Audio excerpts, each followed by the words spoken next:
Assalamualaikum warahmatullahi wabarakatuh.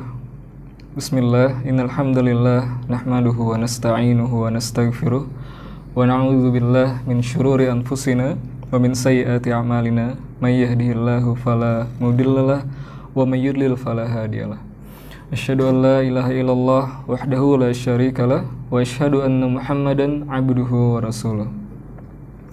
Para pemirsa MDM TV dimanapun berada, alhamdulillah kita masih berada dalam keadaan sehat walafiat, sehingga kita masih dapat melaksanakan kewajiban-kewajiban kita sebagai seorang muslim. Salah satunya adalah berpuasa. Salawat dan salam tak lupa kita haturkan kepada Nabi besar kita Muhammad sallallahu alaihi wasallam, pada keluarga beliau, para sahabat, beserta orang-orang yang mengikuti beliau hingga hari kiamat kelak. Alhamdulillah, pada kesempatan yang sebelumnya kita sudah membahas tentang keutamaan-keutamaan apa saja yang didapatkan oleh orang yang gemar bersedekah. Dan pada kesempatan kali ini ulun ingin sedikit membahas tentang siapa saja orang-orang yang berhak menerima sedekah. Sedekah adalah amal ibadah yang sangat mulia, yang mana pelakunya Allah janjikan banyak sekali keutamaan dan ganjaran yang menakjubkan. Sedekah juga dikatakan di dalam sebuah hadis, as-sadaqatu burhanun, yang artinya sedekah adalah bukti. Apa yang dimaksud dengan bukti di sini? Bukti keimanan. Ketika seseorang menyatakan bahwa dirinya adalah seorang mukmin, maka dengan dia menginfakkan hartanya di jalan Allah, dengan dia mengeluarkan sebagian hartanya untuk diberikan kepada orang-orang yang membutuhkan, maka itulah bukti bahwa dirinya beriman. Ketika kita berbicara tentang amal ibadah, maka fitrah manusia pasti akan mencari amalan apa atau amalan yang bagaimana yang akan mendapatkan pahala atau keutamaan yang lebih banyak.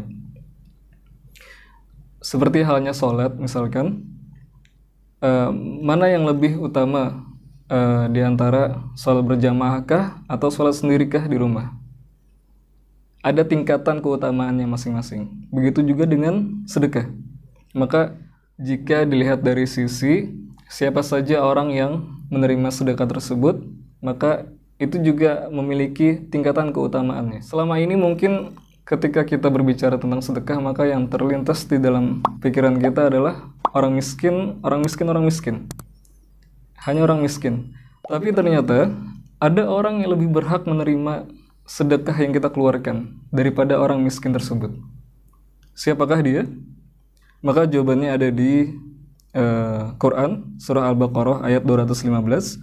Yas'alunaka madza yunfiqun qul ma anfaqtum min khairin falil walidaini wal aqrabina wal yatama wal masakina wa ibnis sabil. Yang artinya, mereka bertanya tentang apa yang mereka infakkan. Jawablah, apa saja harta yang kamu infakkan hendaklah diberikan kepada ibu bapak, kemudian kaum kerabat, anak-anak yatim, orang-orang miskin, dan orang yang sedang dalam perjalanan. Bisa kita lihat dari ayat ini bahwasanya yang disebutkan pertama kali bahwa orang yang berhak menerima sedekah kita adalah ibu dan bapak, orang tua. Kenapa bisa orang tua yang lebih berhak menerima sedekah dibandingkan orang miskin, dibandingkan anak yatim, dibandingkan orang yang sedang berada dalam perjalanan? Wallahu alam, ulun belum tahu, tapi yang pasti bahwa orang tua kita memiliki banyak sekali jasa dalam hidup kita. Kita bisa berada di dunia ini melalui perantara orang tua. Kita bisa bersekolah, menuntut ilmu juga melalui perantara orang tua kita. Tapi yang pasti bahwasanya orang tua memiliki banyak sekali jasa dalam hidup kita. Karenanya lah kita bisa berada di dunia ini. Karenanya lah kita dapat bersekolah, dapat menuntut ilmu, yang mana ilmunya nanti insya Allah akan bermanfaat untuk kita. Maka sangatlah pantas bahwasanya orang yang paling berhak menerima sedekah yang kita keluarkan dari harta kita adalah orang tua. Kemudian jika misalkan kita sudah bersedekah kepada orang tua dan kita masih memiliki banyak harta lagi misalkan, maka orang yang lebih berhak setelah orang tua adalah kaum kerabat, keluarga kita, adik, kakak, paman, bibi, dan lain-lainnya. Kemudian jika masih memiliki harta lagi, maka orang yang lebih berhak lagi setelah sanak famili atau kerabat adalah anak-anak yatim. Kemudian yang di bawahnya lagi setelahnya adalah orang-orang miskin, baru yang terakhir adalah orang-orang yang sedang dalam perjalanan atau disebut dengan Ibnu Sabil. Itulah beberapa orang yang berhak untuk menerima sedekah yang kita berikan. Cukup sekian yang bisa ulun sampaikan. Semoga kita termasuk orang-orang yang gemar bersedekah, apalagi di bulan suci yang mulia ini, yang mana pahalanya dilipat gandakan.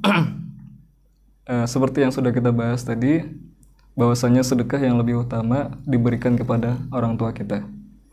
Ulun akhiri, subhanakallahumma bihamdika asyhadu an la ilaha illa anta astaghfiruka wa atubu ilaik. Wassalamualaikum warahmatullahi wabarakatuh.